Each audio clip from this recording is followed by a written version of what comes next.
ang pinagtataka natin at yung mga marami nating kababayan, bakit natin pinaubaya si former President Duterte sa ibang korte, sa ibang bansa? Ano ho ang ibig sabihin nun? Inaamin ba natin na hindi natin kayang magpairal ng hustisya sa isang dating Pangulo? Isa pa ho, kung hindi natin kayang pairalin ng hustisya sa isang dating Pangulo, umaasa po ba tayo na kaya nating magbigay ng hustisya sa ordinaryong Pilipino, sa pangkaraniwang Pilipino? Yun yung mga katanungan. At kahit na ho ano ang mangyari dito sa darating na halalan sa Lunes, hindi ho natin titigilan ito. Hanggat hindi tayo narinig ng ICC, ng Korte Suprema, at yung mga kababayan natin, hindi lang dito sa Pilipinas, kundi sa buong mundo na mabigat ang kalooban. No? Nakikita naman natin. Yung ibang mga kababayan natin, nag-absent sa trabaho. Gumagastos ng sariling pera para pumunta dyan sa kinapipiitan ng ating dating Pangulo. So, sakripisyo po ito. Ibig sabihin, global po ito. Hindi po ito localized at hindi ito iilang Pilipino lamang. So, ang hinahangad lang natin dito is justisya. Kaya sabi namin, pabalikin. Bring him home. No? Pabalikin, dating Pangulo dito para malapit, no, sa mga kababayan niya. Ito nyo na ho, no? Anong nangyari? Nagbakasyon, 80 anyos na po ang dating Pangulo. Nagbakasyon sa Hong Kong. Pagbalik dito, hindi pinagpalit ng damit. Hindi pinalapitan sa abogado, sa mga nurse, sa doktor, sa harap ng pamilya.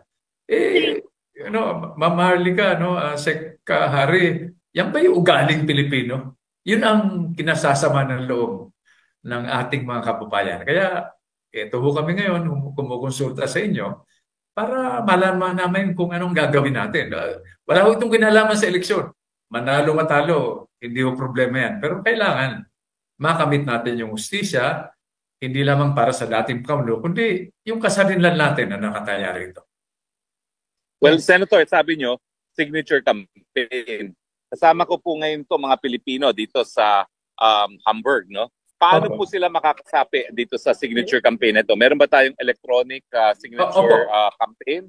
Opo, i-forward doon namin sa inyo para alam nila online. At saka gusto rin natin makasiguro na yung lalagda ron ay totoong tao. Baka pagbintangan pa tayo ng dagdag bawas. Alam nyo naman, yung mga malilikot ang isip. Porket hindi sila ang nakikinabang, akala nila tayo katulad nilang mga malisyoso. So sabi ko namin na bawat lagda is an expression of commitment.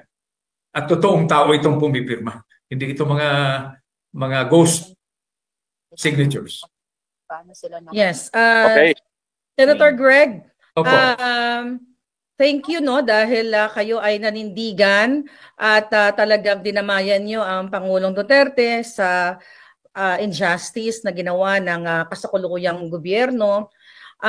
I believe po ay naglingkod din kayo sa administrasyon ni Pangulong Duterte. Nung narinig niyo po ang kanyang endorsement sa inyo, direct from The Hague, ano po yung sa tingin niyo nag-inspire kay Pangulo kung bakit na kayo inendorso at ano yung nakita niya sa yung mabuting ginawa mo nung kayo po ay lingkod bayan pa? Naku ma'am, Harlika, mabuti ho, tinanong ninyo yan. Siguro mga isang buwan na nakakalipas, nagpunta ho ako sa Davao. Pinuntahan ko si Mayor Baste Duterte. Dahil si former President Duterte ay card-bearing member ng Guardians. Yung grassroots organization natin, no? At card-bearing member ng Reform the Armed Forces Movement after 1986. So, yun ho ang nag-udyok sa akin, no, para pumunta ron. Binibigyan ko lang po sa pahintulot ninyo ng background kayo, no. Nung ako nagtatago, 5 milyon ang patong sa ulo ko. Pinadala ho namin yung anak namin na panganay dahil hindi makapag-aral dito sa Maynila. Kaliwat kanan yung grade sa tahanan namin sa Marikina. So pinadala namin po sa Davao. Kinungkong po, inampon ni Mayor Duterte noon. So sabi ko kay Mayor Baste, alam mo Mayor Baste, nung ako ay nagtatago, inampon ng ama mo yung aking panganay na anak. Personal yun. Ngayon siya nakakulong, ako nasa labas. Kung ano may tutulong ko, magsabi lang kayo. Yun ang dahilan. So, Yung katanungan ninyo, nung inendorso ako, abay siyempre ho, iba yun ang tinuro sa atin nung elementary pa tayo. Maraming salamat, former President Duterte. Maraming salamat, Bro Digong. No? Personal ho, yan ang ugaling Pilipino. No? Magpasalamat ka, good manners and right conduct. Pag nakabaliktad naman yung panahon, di baka tulungan naman niya ako at yung pamilya ko. Ganun ang ugali natin mga Pilipino. So thank you po.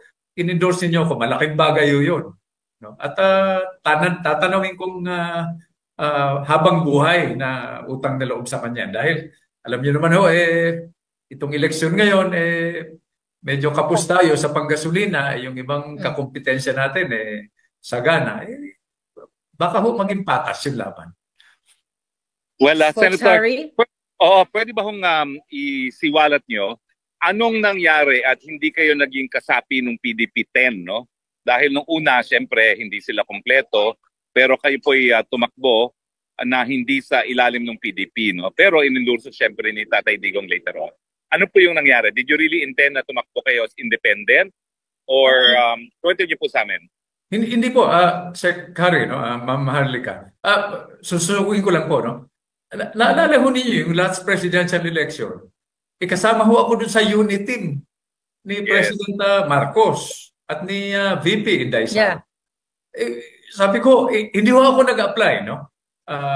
Inalok nila ako. So sabi ko, baka naman magtaka yung mga kababayan natin.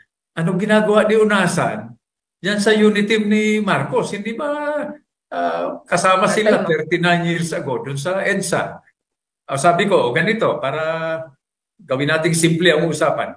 Ano ang plataforma ng sinasabing unity? Sabi ko, unity. Abay, ako, unity. Di ang nakasalalay dyan, interest ng bansa. Sama ako dyan. Tingnan naman ho ninyo, anong nangyari sa unity? No? Anong nangyayari sa unity? So sabi ko. Nabudol. Nabudol tayo lahat.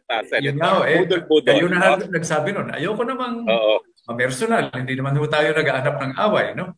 So, well, Senator, ako may tanong ako talaga na alam niyo po, talagang kinikilala namin kayo dahil isa kayo sa bayani ng People Power 1986.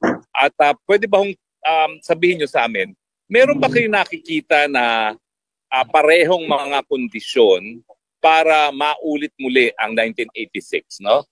Ano sa tingin niyo? Nako, Sir Harry, no? Mahal ka, mga kababayan natin, no? Galing na ho tayo dyan sa People Power. No? Mahirap yung pinagdaanan natin. People Power, peaceful, halos walang dugo na dumana. Hindi ho yun laban dun sa ama ni Pangulong Ferdinand Marcos Jr. Nag-ipon-ipon tayo noon, 39 years ago, para sa pagbabago, para sa reforma. Hindi ho tayo nag-aanap ng away noon. No? So, 39 years later, ito nyo naman ang nangyayari. Imbis na umunlad ang Pilipinas, nauwi na naman sa personalan, nauwi na naman sa sobrang tinatawag na partisan politics. So, hindi ko pa ninyo napansin. Englishin ko dahil baka kapusin ako ng Tagalog. No? We have been doing the same thing historically, over and over again, politically, economically, national security, over and over again, and expecting a different result. Paulit-ulit yung ginagawa natin, tapos umaasa tayo, alang-alang sa pagbabago sa kaunlaran, na iba ang magiging resulta. Hindi ho ba may tawag dyan? Yung paulit-ulit mong gagawin, tapos aasahan mo iba resulta. Example po, no? Magbalik tanaw tayo. 1986. Bakit nga ba?